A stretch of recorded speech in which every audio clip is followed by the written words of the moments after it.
اور یہ پوچھ رہی تھی کہ جو عادات ہوتے ہیں یا ان کا اثر ہوتا ہے زندگی میں؟ ہاں یہ بھی اچھا سوال کیا.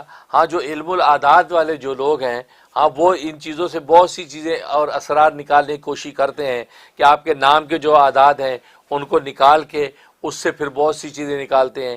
اب آپ کے علم نام کے عادات سے اسم اعظم آپ کے نام کا نکلتا ہے, آپ کے لیے نافع ذکر نکلتا ہے. تو ہاں بالکل اثر ہوتا ہے. ان اثرات کی بنیاد پر جو ہے بہت سی چیزیں جو ہے علم العادات والے جو لوگوں کے لیے ریکمنڈ کرتے ہیں. تو یہ ایسا ہو سکتا ہے کہ بالکل, کیونکہ عادت جو ہے کسی نفع سے خالی نہیں ہے, ہر عادت کے اندر کوئی نہ کوئی برکت ہے. اب نبی کریم صلی اللہ علیہ وسلم کے نام محمد کا عدد 92 ہے. اب ظاہر 92 کے اندر اپنی ایک برکت ہے کیونکہ نبی پاک صلی اللہ علیہ وسلم کے نام کا عدد ہے. بسم اللہ الرحمن الرحیم کے عدد 786 ہیں, تو 786 جو ہے بسم اللہ الرحمن الرحیم کا عدد ہے, تو اس عدد کے اندر واقعی ایک خاص برکت و نور ہے. اللہ کے عدد, لفظ اللہ جو اس کے عدد 66 ہے, تو 66 کا جو عدد ہے وہ محبت کے لیے اس کو بڑا نفع ہے. لہٰذا 66 ٹائم جو ہے اللہ اللہ پڑھ کے کسی چینی پہ دم کر کے آپ کھلا دیں کسی کو, تو اس کو آپ سے محبت ہو جائے گی. شوہر بیوی کو, بیوی شوہر کو کھلا دے دم کر کے تو محبت ہو جاتی ہے. تو یہ تو کہ عادات کے اندر جو ہے اللہ تعالیٰ نے اثرات رکھے ہیں. لہٰذا اسی وجہ سے آپ نے دیکھا کہ عادات کا تعین شریعت کے اندر بھی موجود ہے. لہٰذا نبی کریم صلی اللہ علیہ وسلم نے فرمایا سبحان اللہ 33 مرتبہ پڑھو, الحمدللہ 33 مرتبہ پڑھو, اللہ اکبر 34 مرتبہ پڑھو, اور ایک روایت فرمایا 33 مرتبہ پڑھو. تو آخر 33 میں کوئی بات تو ہوگی, کہیں کہا 100 پڑھو تو 100 میں کوئی بات تو ہوگی. اس لیے یہ عادات جو ہوتے ہیں اس میں واقعی کو اسرار ہوتے ہیں.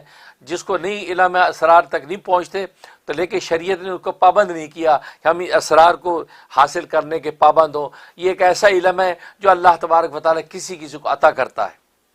کوئی جس کو یہ علم عطا کیا جاتا ہے یہ خاص علم ہوتا ہے, تو وہ علمناہم من لدن کا علم والی بات ہے. اللہ تعالیٰ جس کو چاہے عطا کرتے ہیں. ماشاء اللہ. حضرت اس میں کیا حقیقت ہے کہ بعض حضرات اس عادات کے علم میں بہت زیادہ ڈیپ جاتے ہیں, وہ اگر گھر بھی خریدنا ہوتا ہے تو وہ کوئی نہ کوئی اس کے نمبر ضرور دیکھتے ہیں کہ گھر کا نمبر کیا ہے, یا اس بچے کی سالگرہ ہوئی کس دن پیدا ہوا تھا, اس حساب سے پھر وہ رشتے بھی چیک کرتے ہیں کہ میچ ہوگا نہیں ہوگا. حضرت اس میں کوئی حقیقت ہے؟ حقیقت دیکھو شریعت تو نہیں ہے یہ. اچھا, شریعت نے ایسی چیزوں کا پابند نہیں کیا. اسلام نے جو طریقہ بتایا ہے مسنون استخارہ کریں, استخارے کی بنیاد پر فیصلہ کریں. جیسے نبی نے کوئی اہم کام کرنا ہو, مکان لینا, غلام خریدنا ہے, گاڑی خریدنی ہے, شادی کرنی ہے, تو اہم کام کوئی بھی ہے تو اس کے علاوہ استخارہ. اور استخارے کی دعا نبی پاک صلی اللہ علیہ وسلم جو ہے وہ حدیث میں آتا ہے یوں یاد کراتے تھے اپنے اہل خانہ کو جیسے جو ہے وہ قرآن کی آیت یاد کراتے ہیں, اتنا اہتمام فرماتے. اصل سیدھا سا طریقہ یہ. اب یہ عادات کے ذریعے سے اسرار نکالنا یہ پڑھے لکھے لوگوں کا کام ہے, اور یہ امت جو ہے یہ امت تو کیا ہے امی ہے. اسے نبی فرمایا امت الامیہ, ہم ان پڑھ امت ہے. لہٰذا یہ حساب کتاب بغیر لا نکتب ولا نحسب, ہم نہ لکھنا جانتے ہیں نہ حساب کتاب جانتے ہیں. لہٰذا اس قسم کے تکلفات میں اسلام نے ڈالا ہی نہیں ہے. یہ سیدھا سا دیہاتی آدمی بھی سیدھا سا جس پہ عمل کر سکے اسلام نے وہ راستہ دیا ہے. تو لہٰذا یہ کوئی شریعت نہیں ہے.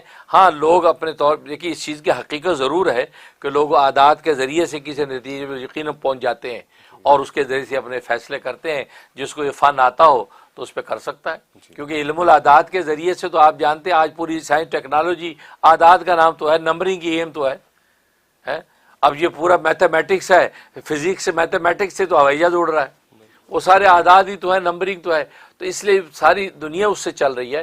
لیکن جس کو علم نہیں ہے وہ اس کے پیچھے پڑے نا, اور جس کو علم ہے وہ اگر اس سے کوئی نفع اٹھا سکتا ہے, آج جبکہ شریعت کے کسی حکم کے متصادم نہ ہو تو مباح کیفیت میں ہو تو اس سے فائدہ لے سکتا ہے, کوئی حرج نہیں. شکراً, جزاک اللہ حضرت, بڑی رہنمائی کی آپ نے.